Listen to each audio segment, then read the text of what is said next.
Okay, hello everyone, and welcome to this online lecture for MN329, where we're going to cover Chapter 9, the social media zone, social commerce zone of social media.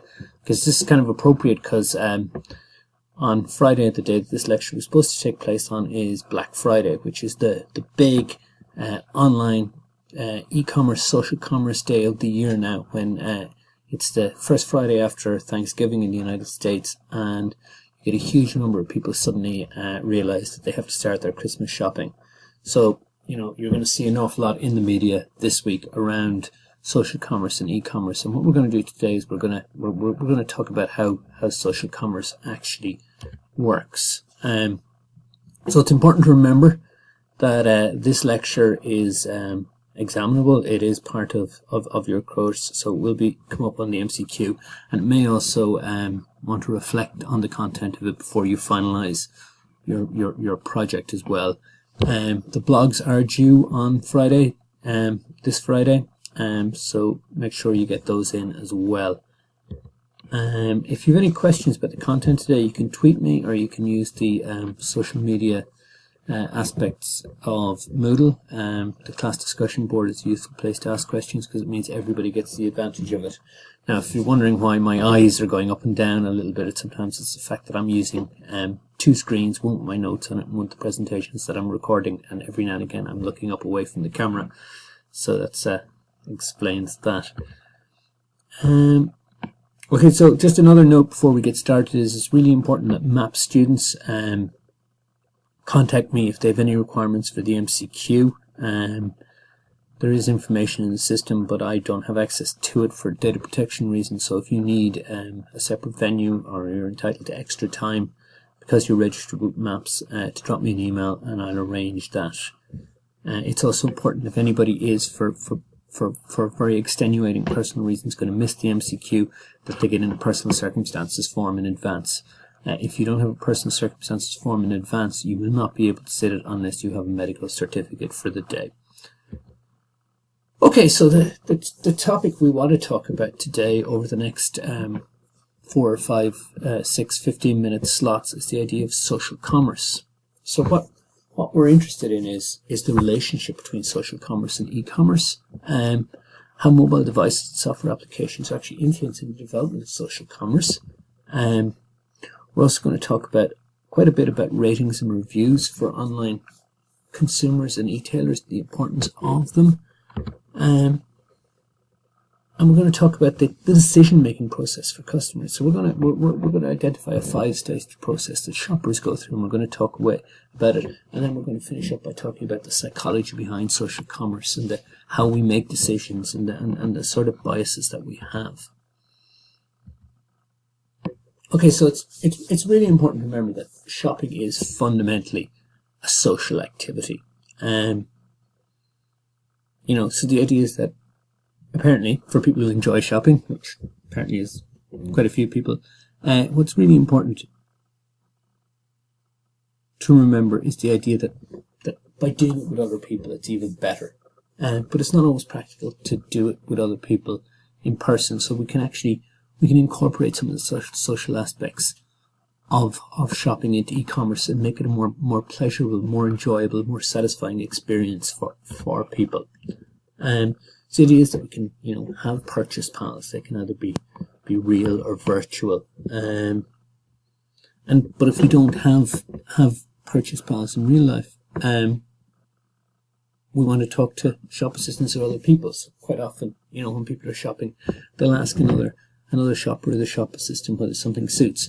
And a really useful thing in a shop assistant is somebody who's able to be authentic and give an honest opinion, because that will get people to come back over and over and over again to the same shop. So you definitely see it certainly in my own shopping habits, is if I can find somebody that I can trust, I will go back repeatedly and return to that shop over and over again.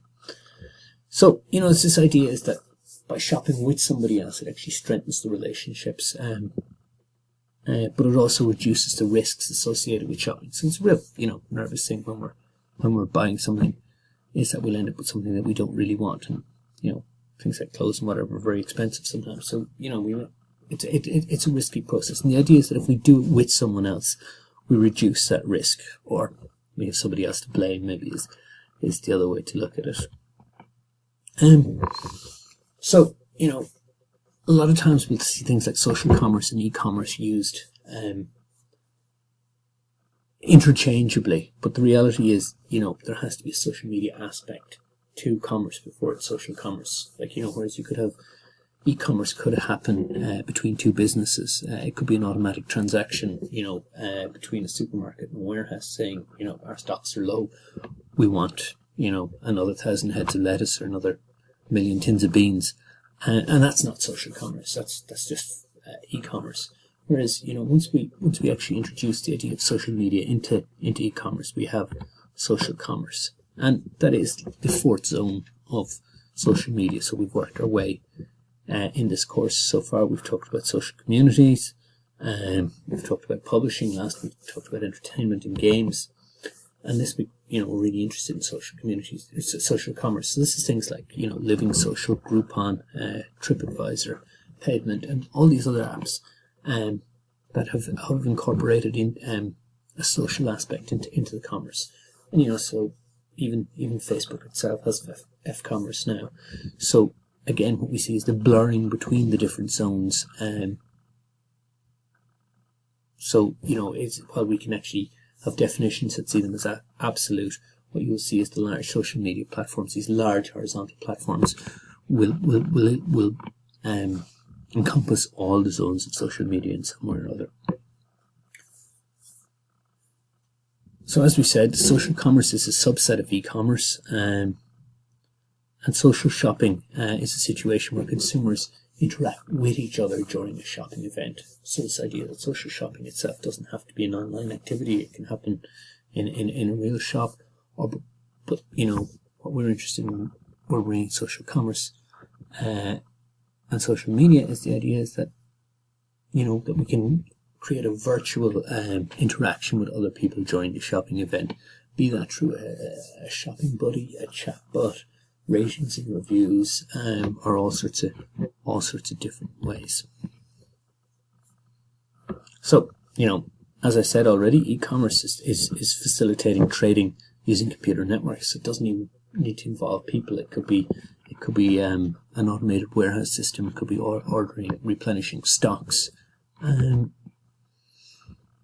But it does provide a solution for people who don't want to shop at home. Don't want to shop alone, but do want to shop at home. So what social commerce is using social media applications to enable online shoppers to interact with each other. So it's this idea is that, we're taking some aspects of social media, be it your mobile phone and the apps on your phone, to create a richer shopping experience for people, a more enjoyable one. And as we drill into the motives as to why people shop, we'll see.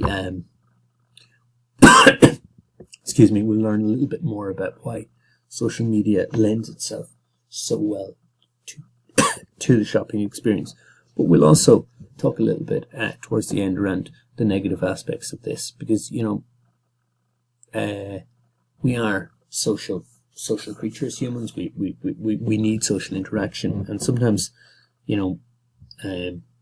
apps and processes that discourage people from going out and shopping with other people can have problems too.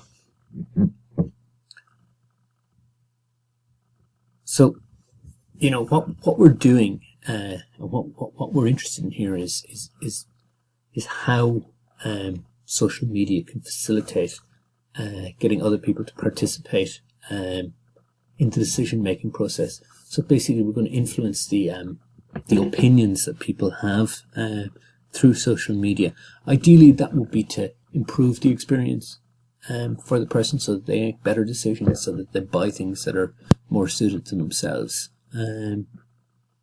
So social shopping is about the consumer behavior when they're using social media to make purchase decisions. So what we really are, it's a commercial application of social media to drive the acquisition and retention of customers. So again, it's always important to think of these definitions and these concepts from from multiple perspectives. Firstly, there's your own individual perspective as a consumer, but there's also your potential perspective as a manager of an organization that has a social commerce platform that it relies on for revenue streams. So it's very important to have that kind of dyadic approach, to coming at it from two sides when you're considering the ethics of anything you're doing. So if you're ever in doubt of whether what you're doing is ethical, it's usually a good place to start is to consider what the implications would actually be for you yourself if you were on the other end of it. So this is kind of a really interesting and basic example of how a shopping app could actually facilitate social commerce. This is an example of a flower retailer, so something like Interflora, and they will have a social ad will appear on Facebook, reminding you to do something. So bearing in mind that they're gathering data on you, on your past behavior, on who you know, so it is possible they'll even have a database of significant events. So Interflora will always remind me about my mother's birthday, which is really useful because I might forget. That would be bad. So I get a reminder in my social media telling me that I need to, or I should order flowers for my mother. This is kind of really interesting. So something appears on the wall post, but in the example of 1-800 flats, they've actually got a chatbot. So if you can't even finish your purchase, you can use the chatbot and messenger to continue the order. So the ability to actually spend money and complete purchases is getting greater and greater, because one of the real risks and challenges for a lot of organizations through traditional e-commerce was it was actually quite difficult to pay. Sometimes you'd run out of time, or your details wouldn't be accepted properly or whatever. But now, between the PayPal and different virtual accounts and whatever, it's really easy for organizations to take money off you.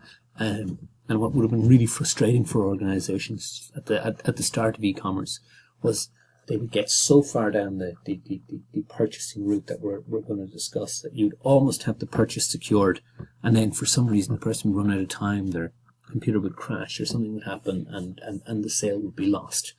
And it's what's really important from a business student perspective is to remember that the hardest thing an organization ever does is acquire customers. If you can acquire customers in the first place and you have a service that is relatively good, you will probably keep those customers. And we're going to talk about moments of truth in a little while. Well, not only do you actually keep those customers, but those customers can become advocates for your brand, which is really the case on social media. To kind of give another little personal anecdote of something that happened during the week is that there's a new form of consumption for cars. So traditionally you bought a car, you lease a car, you rent a car for a couple of days, or you could rent a car for a couple of days or for a week. But now a company called GoCar actually makes cars available, so you can actually rent them by the minute or the hour. So they'll have, and rather than having to go off to a depot somewhere, they actually have a distributed system where the cars are parked in car parks around the town. So through your app or through an internet browser, you can actually book the nearest car. You have a contactless card or an app on your phone that allows you to unlock the car, and then it's tracked where you drive and you're charged by the mile. So it's a much more useful method for somebody who doesn't necessarily want a car but needs one every now and again for convenience sake. But what was really interesting about it was that when my wife was actually trying to rent a go-car during the week, there was a few problems came up around. She had the wrong operating system on her phone and all sorts of things. But their level of customer support was really excellent. So in the end, they just actually posted out a card to her, which she got within 24 hours of the initial request, so she was able to unlock the car. So really, really superb level of customer support, and as a result of that, both her and myself have almost turned into advocates for the brand, and we've been telling people, on social media and through word of mouth what an excellent service it is. Okay.